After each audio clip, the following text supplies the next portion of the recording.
All right, welcome to another episode of the Couch Coaches Podcast, where we talk about everything going on in sports and between the draft and basketball. We have a lot to cover. We have a very special guest. Reverend Joel Moore is joining us off of his fiery Monday Night Lives, and if you have not watched those, I cannot recommend them more. If you are not fired up for the week based on what happened you saw on Sunday, watch this Monday Night Lives, and I promise you are good to go for the rest of the week. So thank you for joining us. So we're gonna jump right into Reverend Joel's your team, the Raiders, and the draft pick. Uh, Kind of a surprise going to tight end, but you guys need so much. I mean, it's not a shot, but you guys need so much stuff. It's like you guys could have kind of picked anywhere, and it would have been okay. It's not a shot, not a shot. But I was mad. give me your thoughts on what your team is doing so far in the offseason and then the draft. Yeah, I was mad. I wanted a QB. I am not a part of Minshew mania. I don't have any belief that this dude is going to be great with us. I just don't. It's something about. I mean, yeah, he can scramble. I don't know. I thought Penix would have been a good pickup for us. So, myself and my son were sitting here hoping that we would get to number 13 and have Penix waiting for us. But Atlanta stole that away from us for no reason. So it was that was tough. But Brock Bowers, best tight end that you can grab. So I'm happy with that pick. We got some other positions that we feel. We got an offensive guard and a tackle. So we're securing the offense a little bit. So I'm okay with that. We got the kid from Oregon, Jackson Powers Johnson. I liked him. And then we picked up some DBs, and then Dylan Lawbay at running back.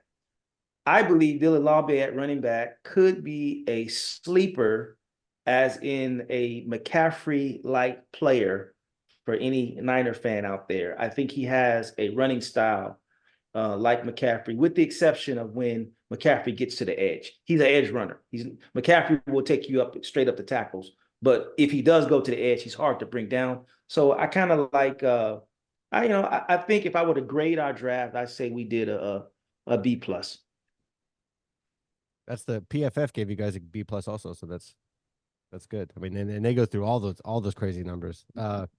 Deacon Hill, thoughts on your team's draft?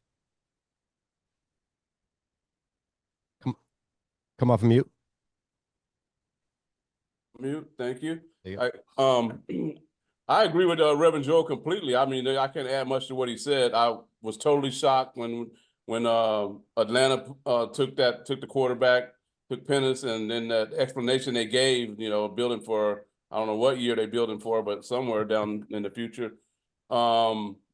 And then the tight end, to be honest with you, I didn't even know who he was. I didn't really watch him in college, but then when I start looking at his highlights and seeing what he had done, so you can't be. I mean, they said the best.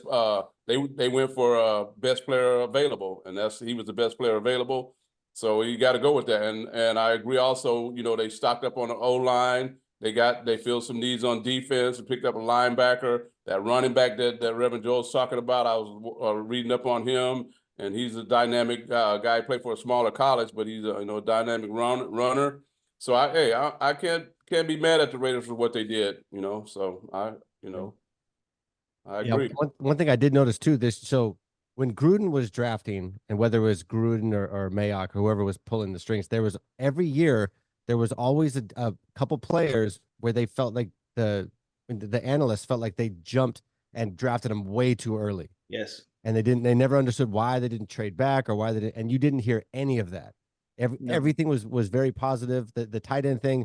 I mean, obviously when you need work on the offensive line, you would think they go offensive line, but when you have somebody of that caliber at tight end, I mean, you're gonna make it like even if Minshew's not your dude, the guy that he's in his RV in the parking lot living out there, even if he's not your dude, when you guys get the guy, you guys will have these weapons around him that will really help them like succeed. I mean, when you guys trade for Kirk Cousins next year, you guys will that ain't happening. Yeah. I also think, Joe, it's the 2 tight end set.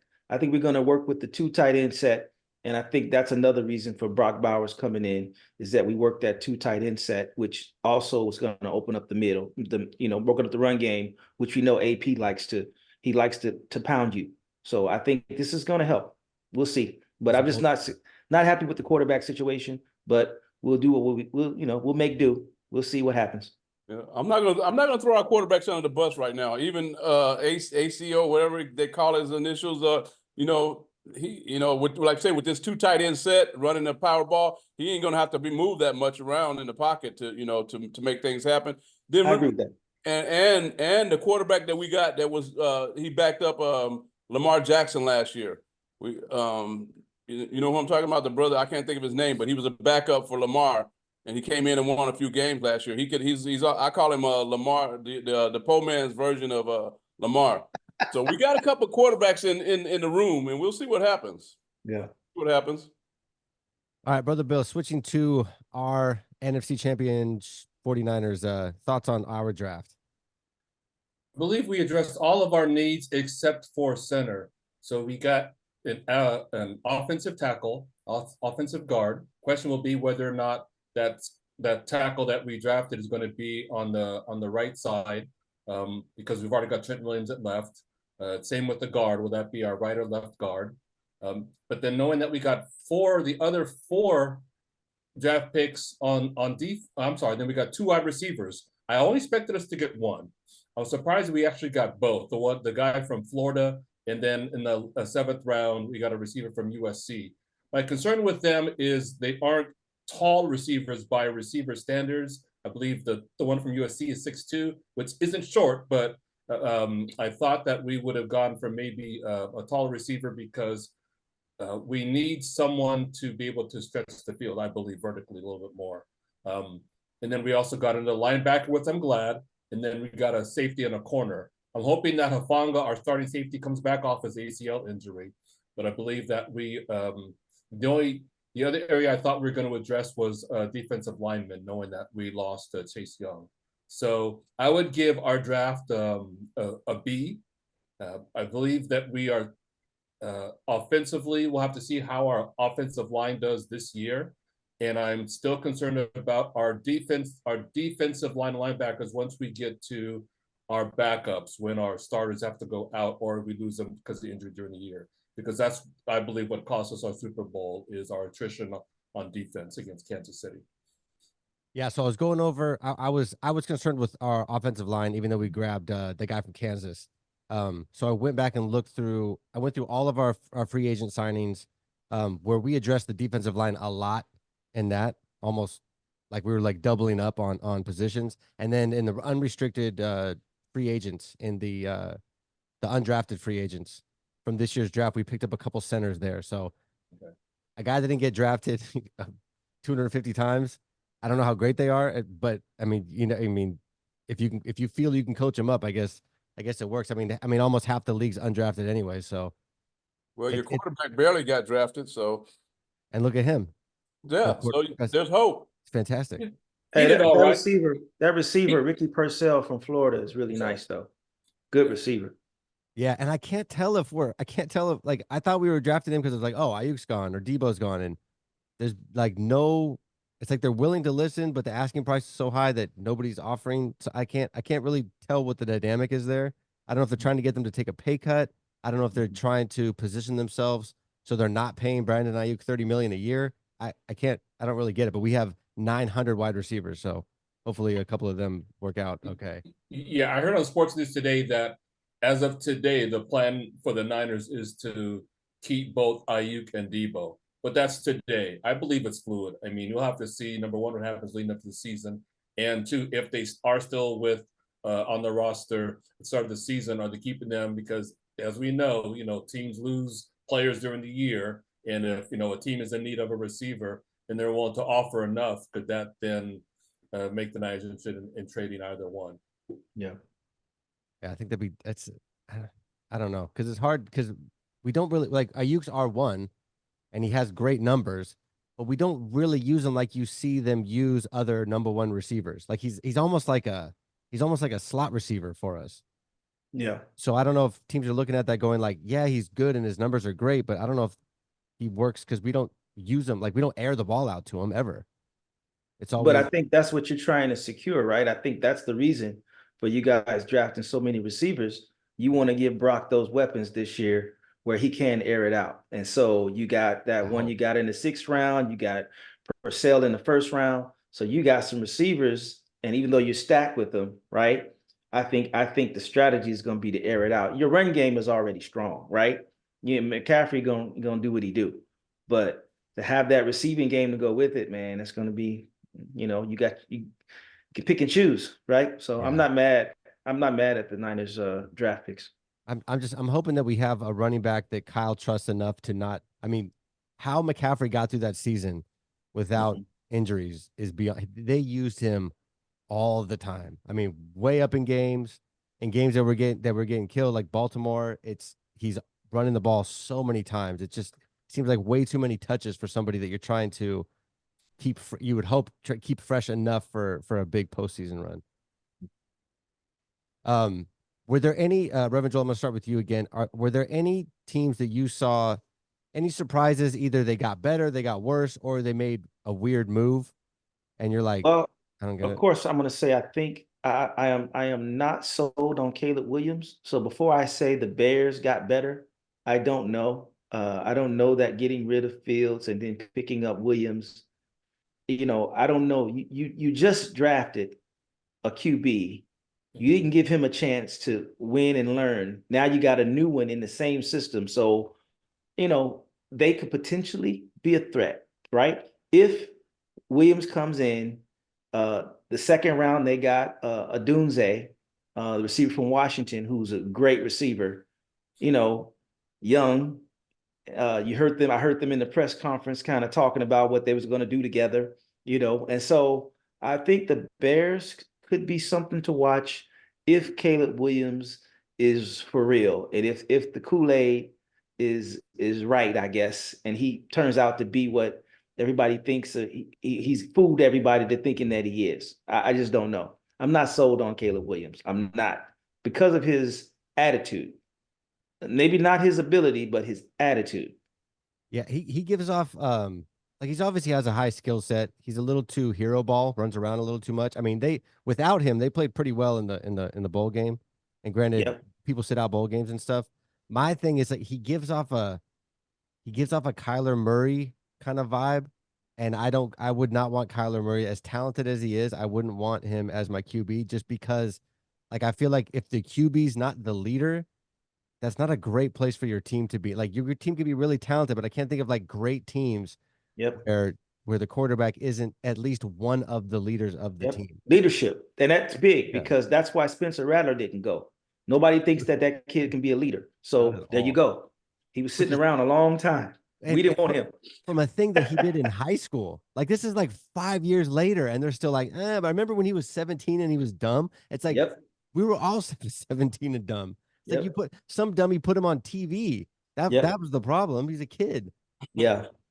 Brother Bill, any surprises in the draft? Any teams you feel made the leap or didn't do what you thought they were going to do?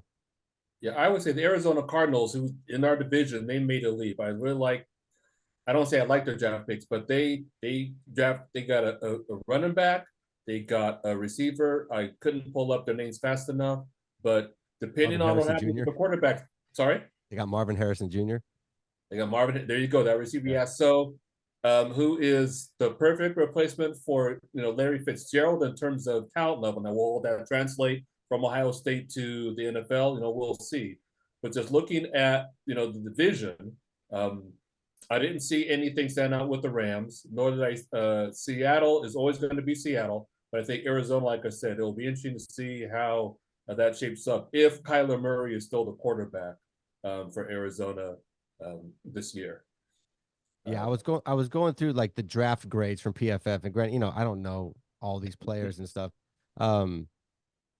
Arizona had a pretty good draft. Both of our Yep. teams both got B pluses for our draft. And there were teams like the Browns, they got like a C minus, and the what was it? The Panthers got a C minus, but a lot of teams they seem to do pretty well. I'm thinking about the Bears and the Packers and the Lions are no joke. Like both of those teams should have beat us in the playoffs last year, and they're just kids, thank goodness, because they got out of themselves and we were able to beat them.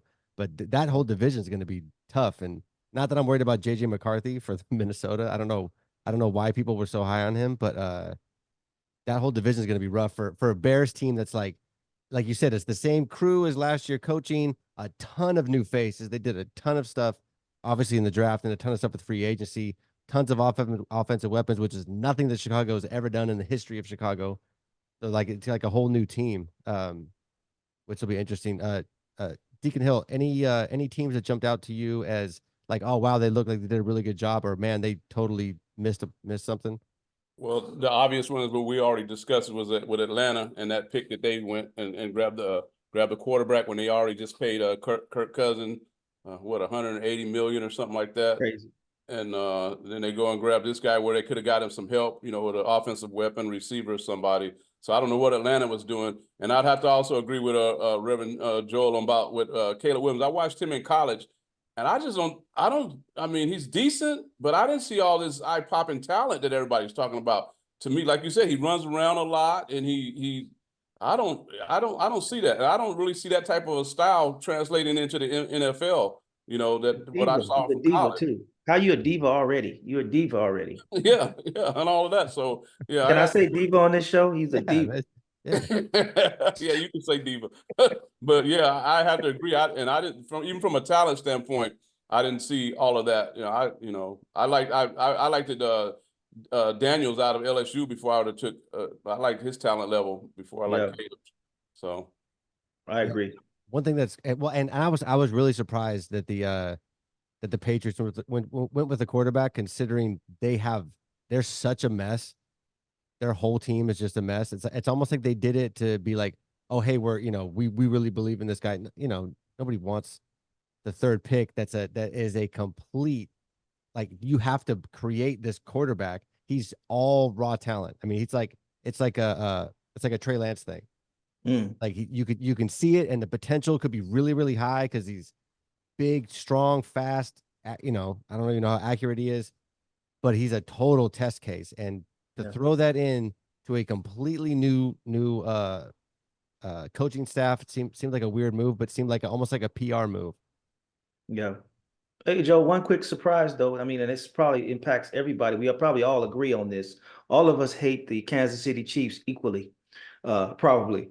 Yeah, yeah, So the Kansas City Chiefs picked up the fastest man in the draft, right? yeah. They picked up Xavier Worthy Tyreek wants Hill. a 4-2. I mean, for Mahomes to have that toy to play with, that's a little bit dangerous, right? So I got my eyes open on yeah. that.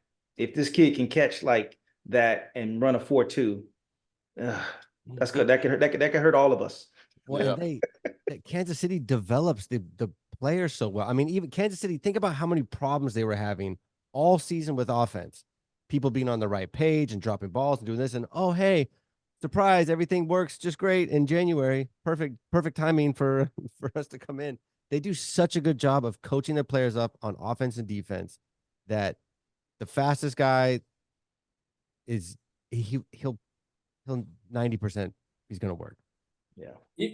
Even if he doesn't get a lot of passes, just the fact that what he commands for the defense. That means your safety is going to have to be so far. Your corner is going to be, 5 yards off at least, just to make sure he doesn't get beat. You're going to have a safety over the top, just like when they had who's the other guy they had? Tyreek.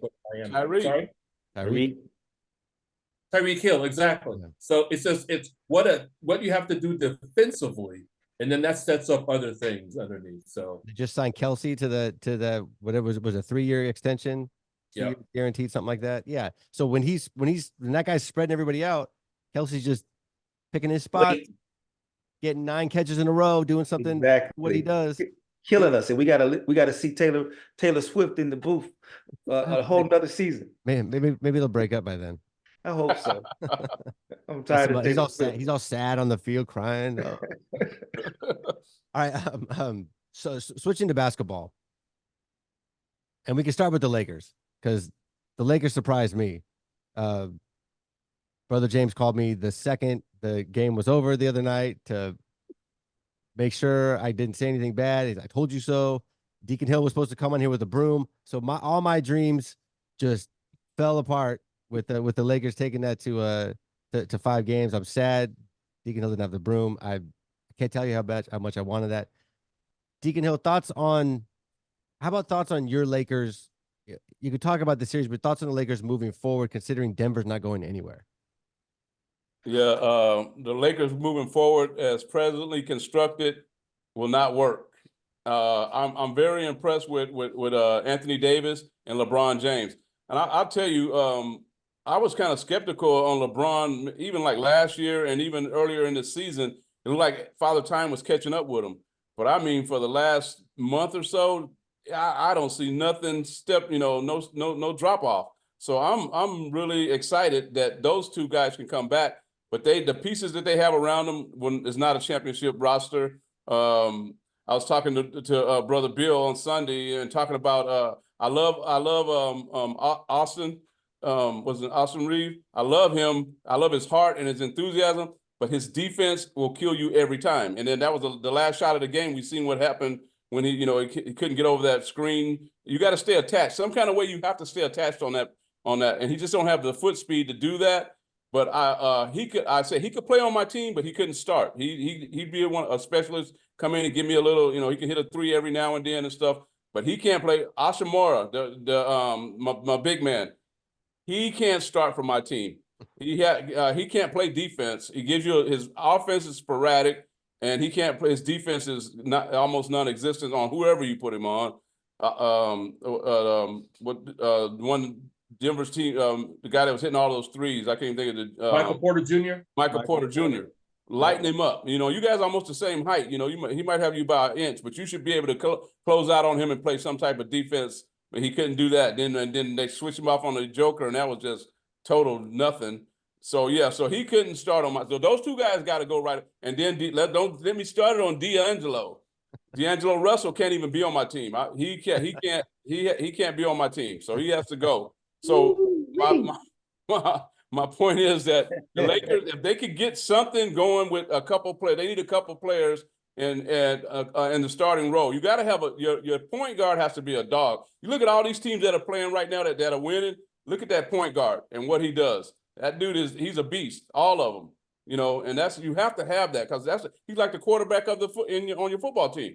So if your point guards are fading and can't play defense and all that, you're in bad shape. So, but overall, I'm my Lakers. I'm not mad. I'm not even with the loss last night. It is what it is. And moving forward, I'm just rolling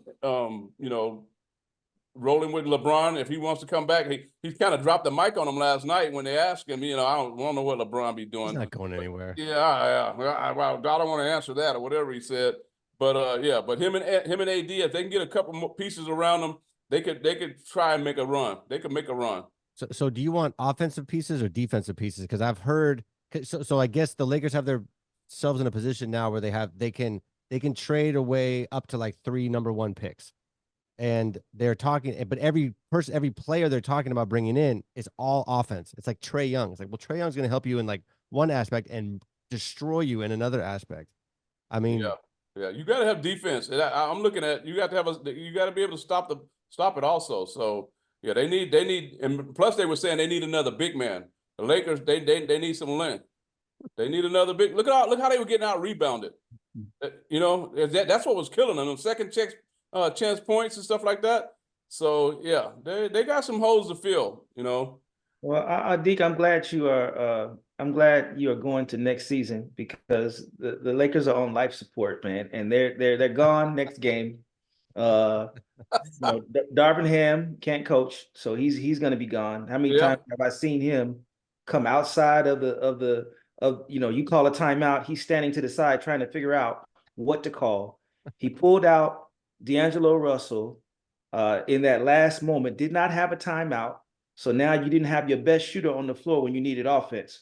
So I've seen a whole lot from these Lakers that just and then let's just put it out there. Jamal Murray beat the Lakers with one leg, dunked on LeBron with one leg. And so, as much as I want to say, and LeBron cries every single play, stomping. I'm glad you said that, Joel. How many times did you see him? He didn't get back. How many times did you see him crying at the other end? And while you're crying at the other end, fast breaks happening. I agree with behind.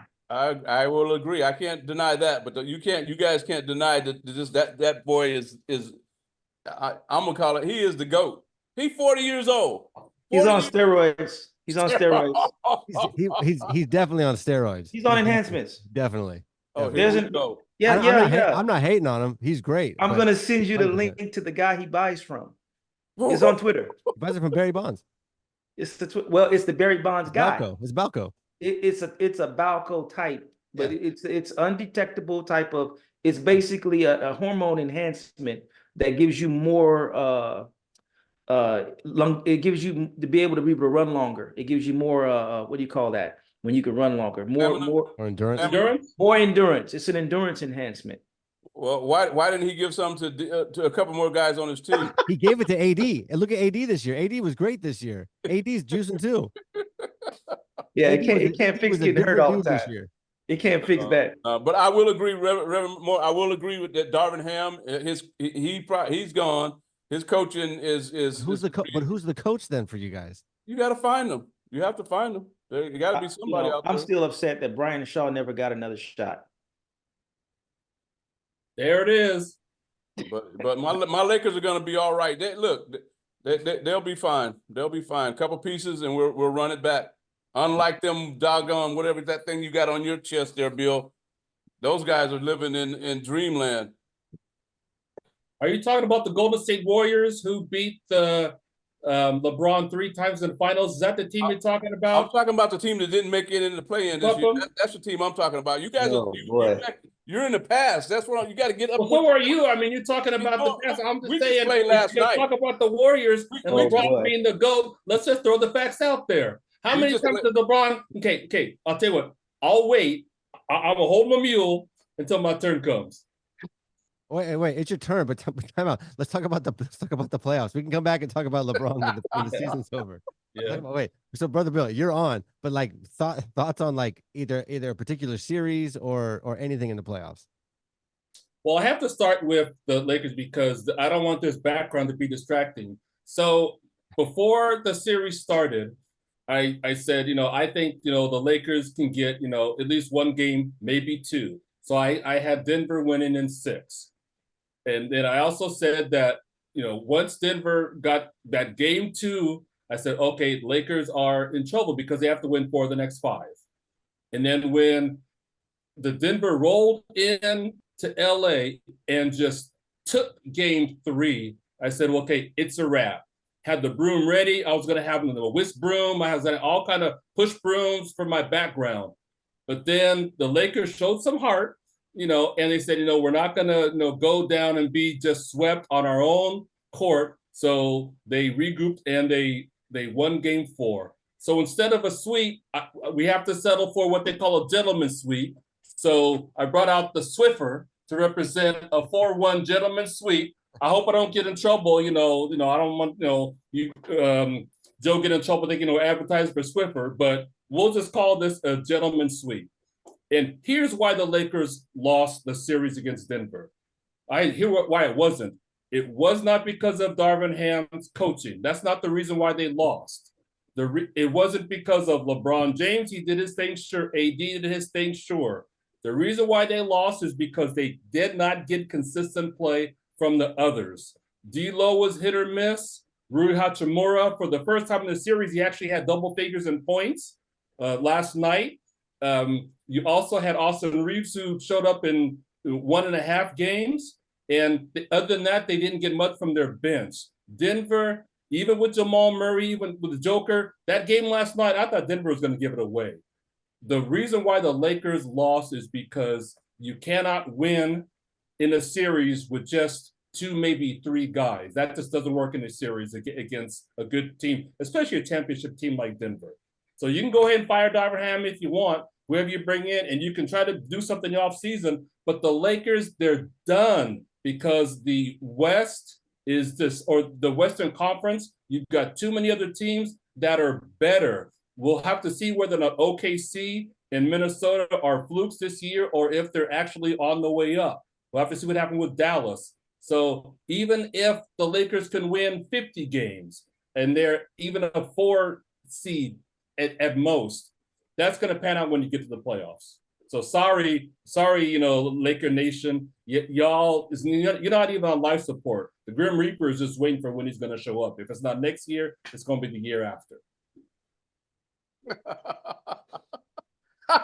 Hey, Bill, that was a good soliloquy. Overruled. If you're gonna quote my cousin Vinny's just holler, man, you got to do it right. But so that's the Lakers, right? But look, but let me just say this about your background there. That's about like when you imposed on me that you were a Raider fan. That right there is a fraud, and that wasn't part of the deal. You said it was a sweep, but now you're gonna bring out this thing. So that thing is illegit. That thing you got behind you because it was no. I said it's a gentleman's sweep. Time out. Okay. We got 4 minutes left. Okay. Now that we're out of a couple teams are out of the rounds. We've played a few games. Are there any teams in the East or the West? So when we came into it, it's Boston, Denver. It's pretty much going to be Boston, Denver. Are there any teams in the East or the West, Reverend Joel, I'm going to start with you, that you think could potentially replace either Boston or Denver? East or West? Well, I mean, you can't not say something about Minnesota and how they played. You beat the Suns, who had one of the best records. Beat them bad. But that goes to show you that the big three stuff that people try to do is no match for team ball. So you went with KD, Bill, and Devin Booker. That was supposed to be the formula. All those ball dominant players don't work against team ball. And although Minnesota has a monster in Evans, is that his name? Evans? What's his name? Edwards. Edwards. I'm sorry. Although we have a monster in that kid, I call him Jordan Jr. That's why I don't know his real name. I call him Jordan Jr. Although you have a monster in him, they still play team ball. So I see that. The Knicks are surprising me, even though they lost tonight. They're playing the best ball I've seen them play in years. The Heat, they're in trouble without Butler. You can see that. Boston will finish them off. So Boston's going to be there again. So it's going to be who's coming to beat Boston in the East. And I think you asked, well, the Mavs and the Cavs, they're evenly matched, but I don't know either one of them are going to do it. Indiana will finish off the Bucks, but I don't know that Indiana can beat Boston. I see the usual suspects happening again. I see this going to be potentially Boston, could be a surprise with Minnesota. Minnesota's this side. So, I